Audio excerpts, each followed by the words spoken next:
As Shakespeare, in a cockpit once revealed to credulous eyes the vasty fields of France, so we, by that same magic, shall call back from ages past the history of our town. First yesterday, and then the day before, and backwards yet again. We'll build a bridge across 900 years of checkered time. Great kings we'll beat, and common people too, who cheer and mock and jest about their rulers. Yet limelight shines upon their thrifty days, when kings ride past, ermine and precious stones, banners and trumpets. All the pomp of kings shines like a gold patch on their fustian robes, making life sing, then back to drab again. The cock shall crow, old people long abed shall rise and walk once more in Berkhamsted.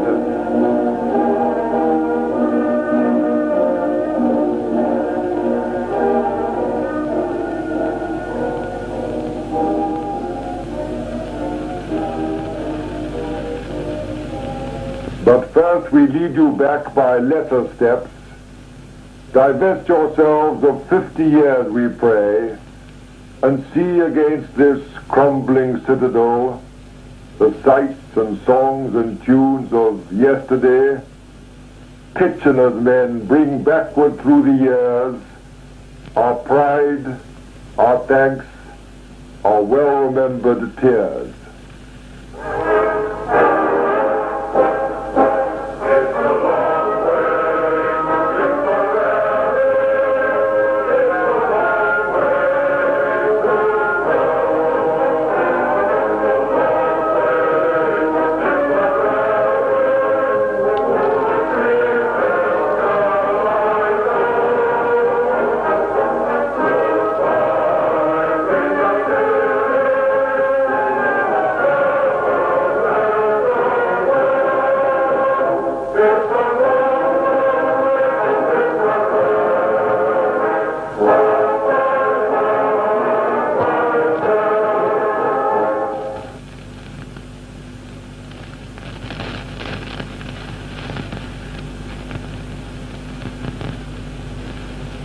By oak and ash and thorn, so was our homeland born, with shadowed slopes and misty dales, young saplings bending to the gales, and glancing sunlight on the vales. By oak and ash and thorn, by oak and ash and thorn, so were our commons born, and we who know our land's delights shall fiercely claim our ancient rights, to walk in freedom on the heights. By oak and ash and thorn, by oak and ash and thorn, our heritage was born, and as imagination plays, we join the folk of former days, to tread again old tracks and ways. By oak and ash and thorn.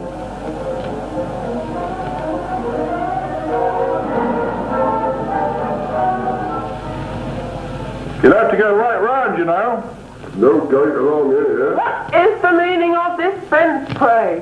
Surely you don't think you can close our common? Lord Brew, those orders, ma'am. Touring bastards, let him put it out. ma'am, felt that Yes? the likes of us should be kept out. Indeed, I don't see. And neither do I. How am I expected to get back from Hamill Market if you block my way? You'll have to Won't get through there. It's not us, sir. It's his ruddy lordship. You can take your French stand, George. Hey, what do you mean? Of course we can't. Who are you, anyway? Never mind who I am. I'm telling you. Take down that fence, or we'll take it down for you. Good for you. Here, wait a minute. This is private property. Stop it. You're hurting me. Good. Him up. Really? And truly, and another word from you, and you'll be in the canal. Mr. Augustus Smith, sir. We have you to thank for this. It is an outrage. A scandal. You will come to no harm, sir. But his lordship should have known better. I warned him and her ladyship, but they would not listen. You will find, Hazel, that the will of the people is not to be denied. It speaks with the voice of history. Mark my words well, gentlemen. Mark my words.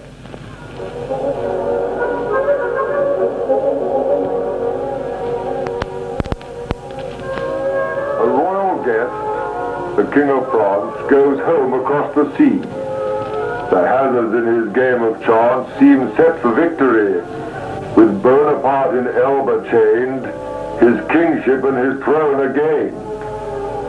But the golden crown spins. How will it fall? King Louis wins, or Napoleon takes all? It's au revoir and royal toasts to maidens a la mode, to English ale and English hosts and gentlemen of the road. And France's kindly king departs with wishes true from English hearts. But the golden crown spins. How will it fall? King Louis wins, or Napoleon takes all?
Stand and deliver your money or your life.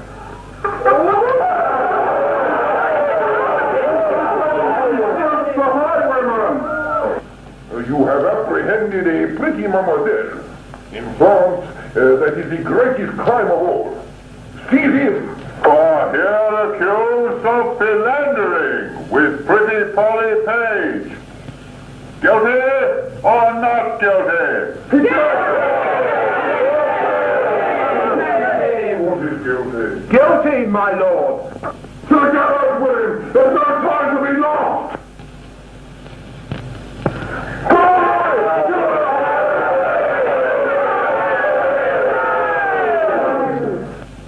Bonne chance, mes amis. Merci mille fois. Au revoir, ma chérie. Au revoir.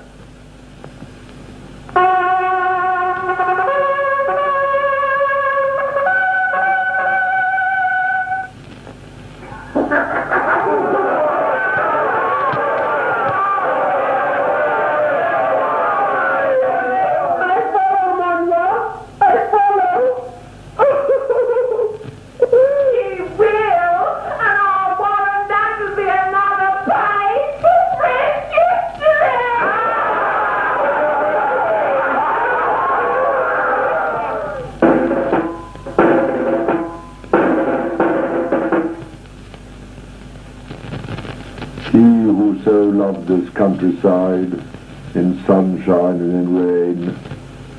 His gentle spirit here abides and walks with us again. England, with all thy faults, I love thee still, my country. And while yet a nook is left, where English minds and manners may be found, shall be constrained to love thee. Good day, venerable sir. You do not understand. Let me explain. Some 27 years ago, I was born here.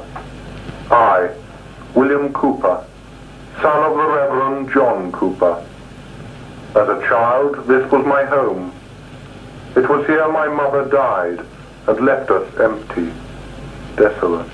My mother, when I learned that thou wast dead, say, wast thou conscious of the tears I shed?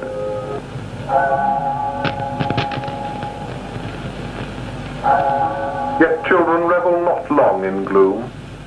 Returning here, I see this not so much the stage of death as childhood's playground. Later, when attending Dr. Pitman's school, I can remember the ring in my heart for the children of Bourne's charity. But I remember too, poor Peter the wild boy, living with his keeper at Bourne End, so differing from his native German forest. I will leave you, sir, for it would seem that at your age memories of early associations mean less to you than to one much younger. Come, evening, once again, season of peace. Return, sweet evening, and continue long.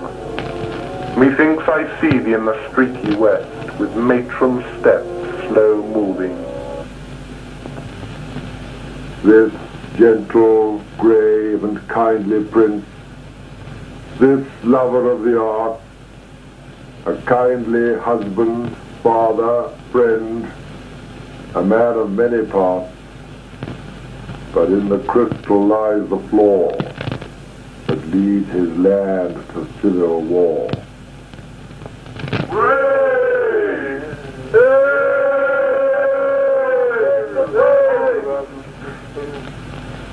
Most noble prince, the citizens of this ancient and loyal town offer greetings to your highness, and desire that the bounty you bestow upon the town by your presence this day may be repaid fourfold in the joys and delights that you may receive in this place from the citizens and all that dwell within the confines of Berkhamsted St. Peter.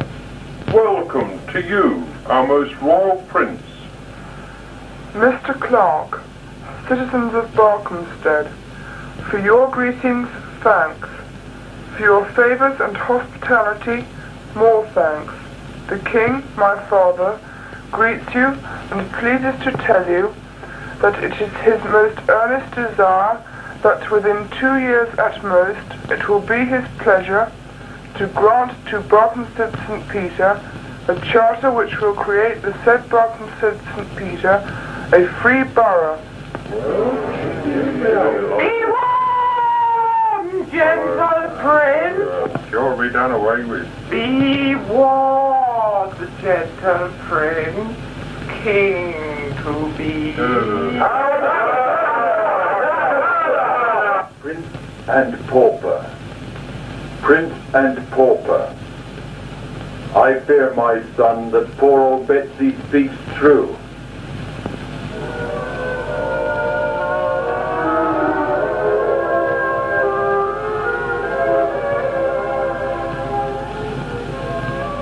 Warily walked the young Bess, lovely but captive princess, weighing her chances, watching barbed glances, seeing her freedom grow less, facing life with pride and dread. Will she, won't she lose her head? Shadowy foes are around her, sisterly rages confound her, traitor's gate beckons, grimly she reckons, friends against foes that surround her. Young, courageous and alone, will she, won't she reach the throne? Sudden the gulf that is yawning closes, a fresh day is dawning. Bells from the steeple call to the people to greet a new queen in the morning. So comes the distant dream. Gloriana reigns supreme. My Lord William Howard, I bid you welcome. Highness, I, together with Sir Thomas Cornwallis and Sir Edward Hastings, bring you from Her Majesty affectionate and sisterly greeting. Her Majesty has dispatched her own litter and her personal physicians, thinking to find your Highness indisposed. See for yourself, Lord William. Her Highness is far from well. Help her to the litter, gentlemen, before she falls. Where would you take me, gentlemen? To court, madam, at Her Majesty's request. To court? Or to the tower? To court, your Majesty. Elizabeth!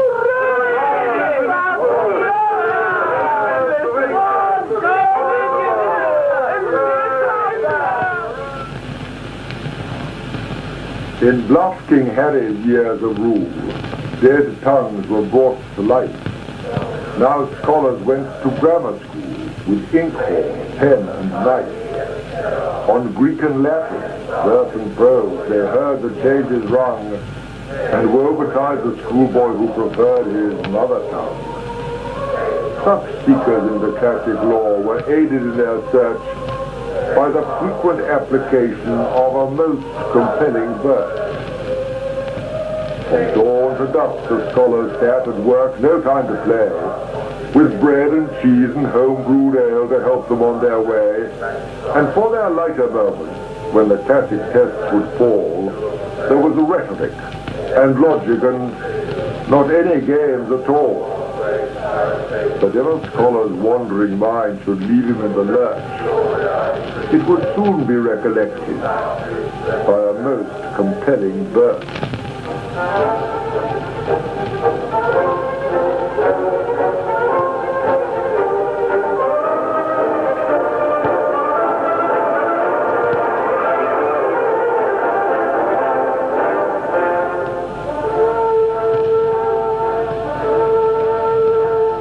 Waiting his father's coming stands he whom warriors call the paladin of princes, the proudest knight of all.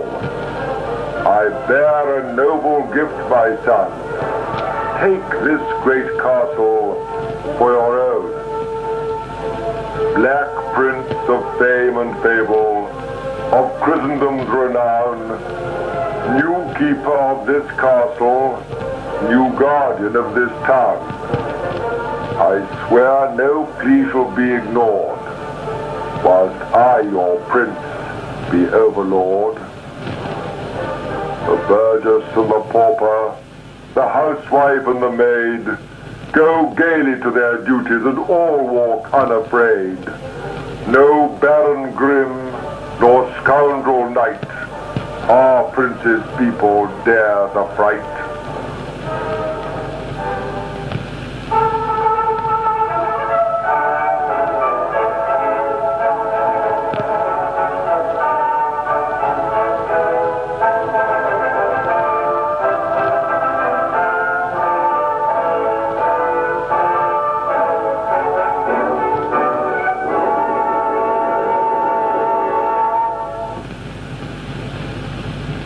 Who now approaches? Edward, you are hereby called, by letters patent, as is your right as my first son, and as heir to my kingdom, to the dukedom of Cornwall. It is further my wish that you hereby acquire the deeds of the most excellent and loyal town, together with its manor and the park, and its well-fortified castle, to be held by you and your heirs. Sire, I nothing so much desire as to lead your armies to your renown and credit wherever the fates of war may lead us. When victory is assured, then this black surcoat will be replaced by one as white as are the Windsor swans, and I will then return to this my castle, here in pleasant Berkhamsted.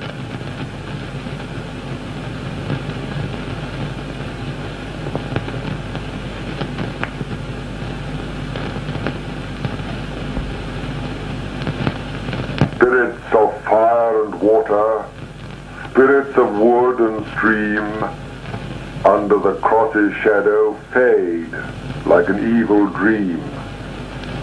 And out of the evil places, out of the mire and sod, stone upon stone is rising the house of the living God. Spirits of hill and river shrivel in cold and fear, for unto God the giver the bells of Christ ring clear.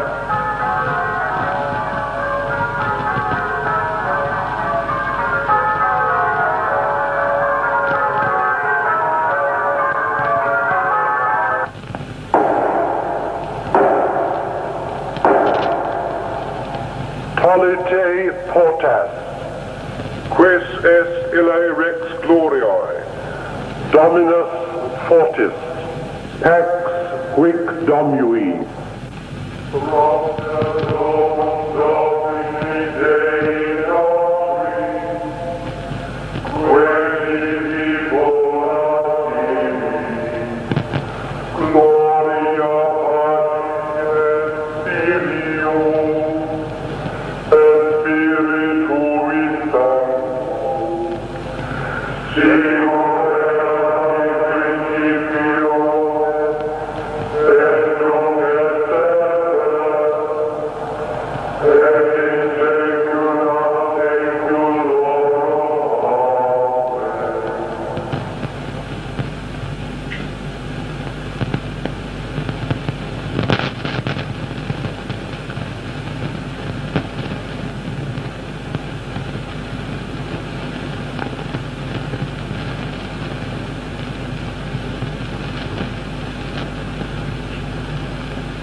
Came to England, but not to fight our nation.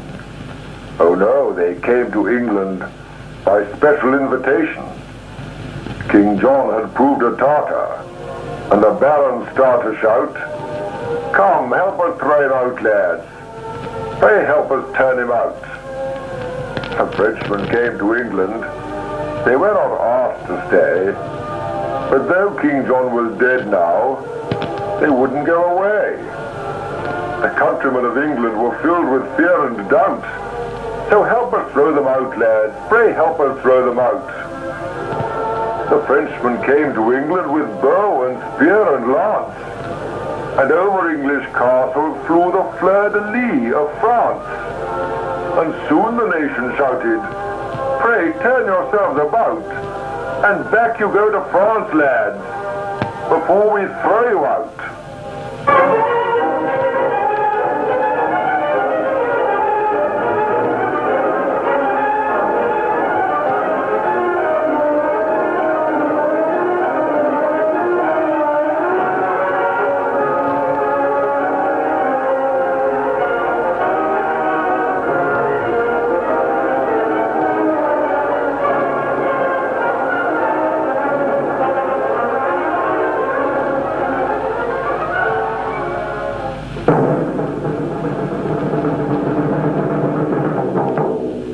Ask only mercy, and that which is the right of this young king.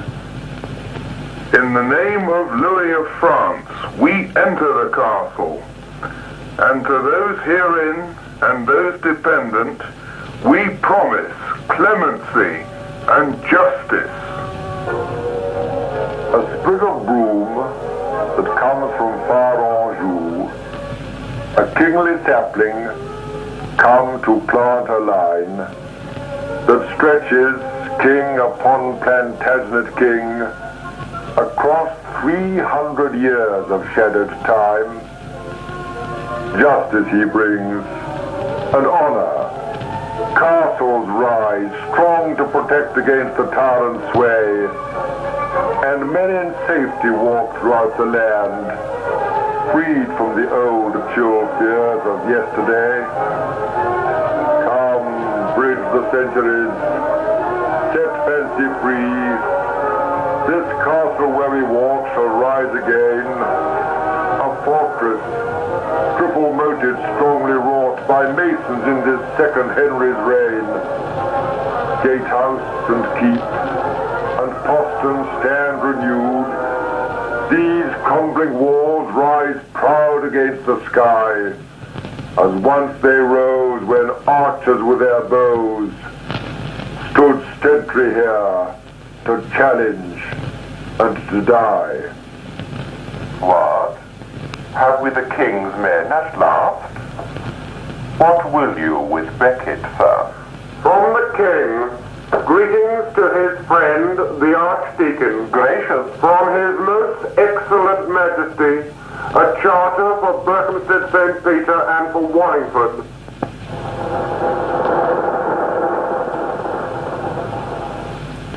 And to enlarge their liberties, the king grants further that no summons, attachment, distress, inquisition, or execution shall be executed by any of the king's officers within the liberties of Wallingford and Berkhamsted.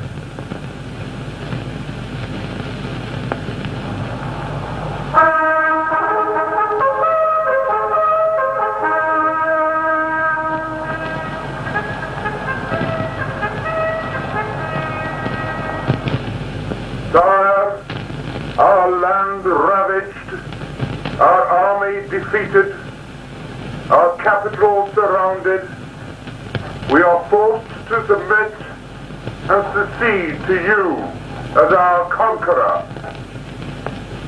William of Normandy, son of Robert, the nephew of Emma, wife to Edward, surnamed the Confessor, conqueror of Harold, we, men of authority and rule, do come hither from the Witan in the city of Westminster to pay homage to your person, offer our oaths of fealty, and in the names of the peoples of the islands of Britain, pray that you will take Edward's crown, the crown of England, to be our king.